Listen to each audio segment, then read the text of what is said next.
Uma boa tarde a Vossas Excelências. Processo número 5.402.76/2022, 821-0159. Recorrentes Cristiano Singer de Oliveira e Edneia dos Santos Miranda Martins. Meu nome é Rodrigo Torres, OAB 51761, conforme carteira da ordem que ora se comprova para fins de efetivação da sustentação oral. Primeiramente, a saudação desse defensor, dessa defesa técnica, aos eminentes senhores que compõem essa terceira Câmara Criminal, eminente presidente dessa Câmara, demais componentes, o ilustre Procurador de Justiça, demais serventuários que porventura também compõem este colegiado. A saudação efetiva desse defensor, que ora realiza essa sustentação oral em favor dos recorrentes. Na verdade, trata-se de acusação de tráfico e associação para o tráfico em relação aos recorrentes, onde foram abordados por policiais em inspeção de rotina na via pública, de maneira que foram abordados e presos em flagrante, e sendo então denunciados e condenados pela suposta prática de tráfico e associação para o tráfico. Primeiramente, senhores, aí a presente defesa técnica suscita algumas preliminares que entende cabíveis e que envolvem matéria de nulidade que pode vir a suscitar algum tipo de reforma da sentença ora guerreada. E primeiramente se suscita aí o cerceamento de defesa, onde o magistrado de origem, em sede de sentença e já durante o ato instrutório, indeferiu a instauração de incidente de dependência química, com fundamentação totalmente inidônea e deficiente, onde, através de vários documentos juntados ao longo do processo, comprovaram a situação de, no mínimo, condição de usuário e dependente químico do recorrente Cristiano Singer de Oliveira, que, na verdade, justificariam a instauração deste incidente. Achou por bem a magistrada de origem indeferir e, consequentemente, vem essa defesa suscitar esse cerceamento de defesa, porque, na verdade, conseguiu comprovar com documentos idôneos a situação de usuário e dependente químico do apelante Cristiano. Então, primeiramente, essa defesa técnica pede o acolhimento dessa preliminar no sentido de anular o processo e viabilizar a instalação do incidente de dependência química. A segunda preliminar, a busca veicular, onde na verdade houve uma abordagem por parte dos policiais com foco exclusivo em denúncia anônima, inexistente qualquer tipo de demonstração concreta de fundadas razões ou investigação prévia que efetivamente autorizariam a abordagem no veículo dos recorrentes, de maneira que é consubstanciado a situação da prova ilícita, né, onde vem buscar então essa defesa técnica, o acolhimento dessa preliminar, considerando essa prova ilícita, né, e a absolvição, reforma da sentença e a absolvição dos recorrentes. Também se verifica, no caso concreto, aí a quebra de cadeia de custódia, onde inexiste qualquer tipo de registro físico da forma e local de acondicionamento e transporte da droga apreendida,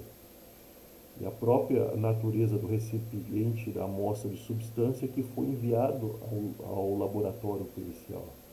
Inclusive existem contradições aí em relação à pesagem da droga e do que efetivamente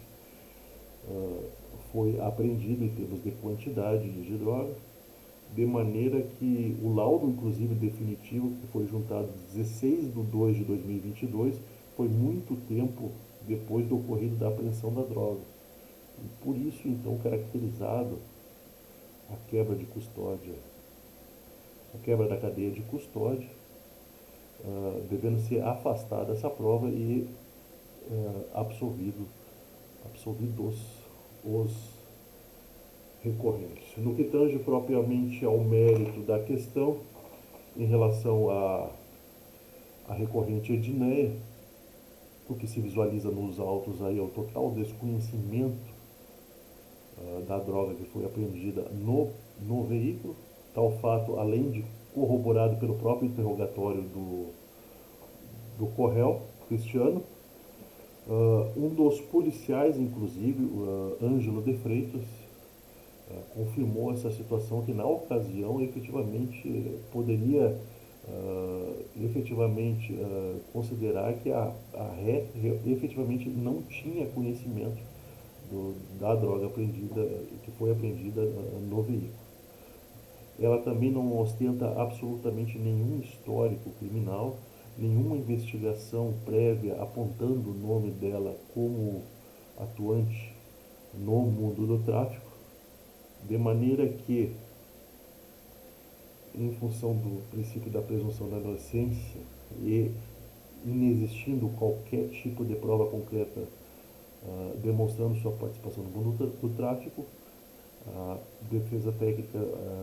postula a reforma da sentença e provimento do apelo para o fim de absolver a recorrente pelo delito de tráfico. Em relação ao delito de associação para o tráfico,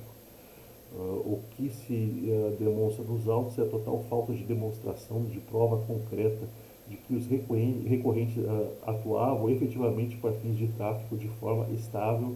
permanente, com vínculo associativo ao longo do tempo. Isso jamais restou demonstrado nos autos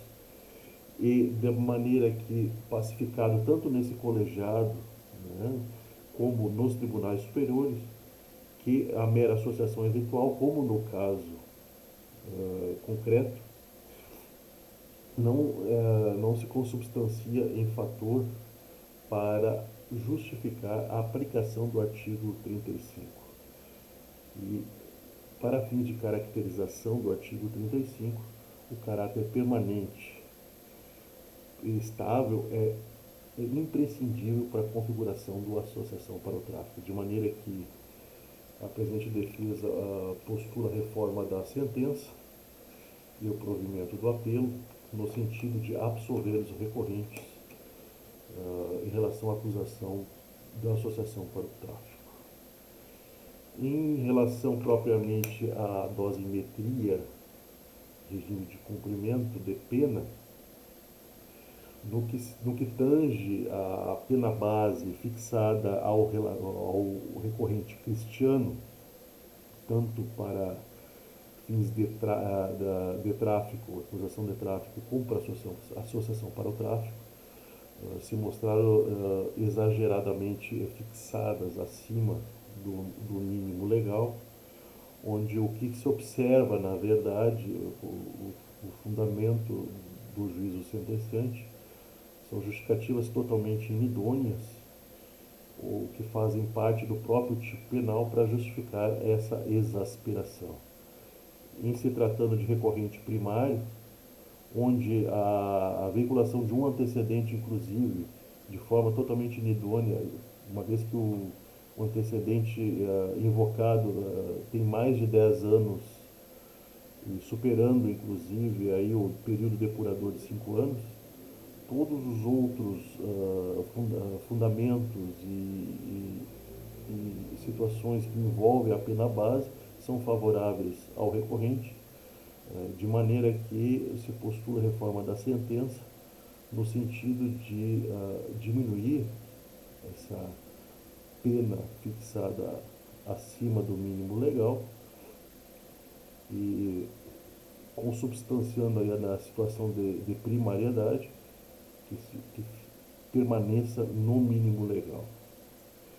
Em relação à recorrente Edneia, o que se verifica, apesar da pena base tanto para tráfico como para associação para o tráfico terem sido fixadas no mínimo legal, o que se observa é a fixação do regime mais rigoroso do que determina a lei. Isso porque, fixado no patamar de 8 anos,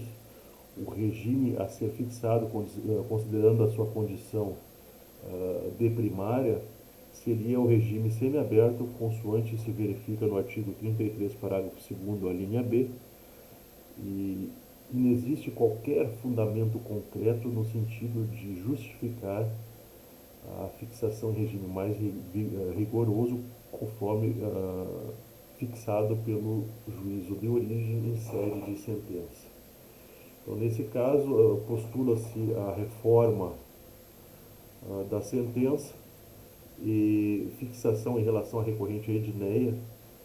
o regime semiaberto, consoante se verifica o total de pena fixada no patamar de 8 anos. Por fim, também considerando que ambos recorrentes são primários, sem comprovação, inclusive por provas concretas, de qualquer participação de ambos em organização criminosa ou até uma efetiva habitualidade delitiva, de que possa ser então aplicado o tráfico privilegiado para ambos, né? E considerando ainda que por si só a quantidade de droga apreendida e a natureza não são elementos hábeis a comprovar a participação dos recorrentes, seja em organização criminosa ou dedicação à atividade criminosa. Nesse sentido, então, postula essa defesa a reforma da sentença e o provimento do apelo no sentido de aplicar o tráfico privilegiado com as reduções de penas previstas em lei, bem como a aplicação de regime menos rigoroso, com a viabilidade de substituição da pena privativa de liberdade por pena restritiva de direito. Desde já agradeço a atenção de todos e um bom trabalho e uma boa tarde a todas vossas excelências. Muito obrigado.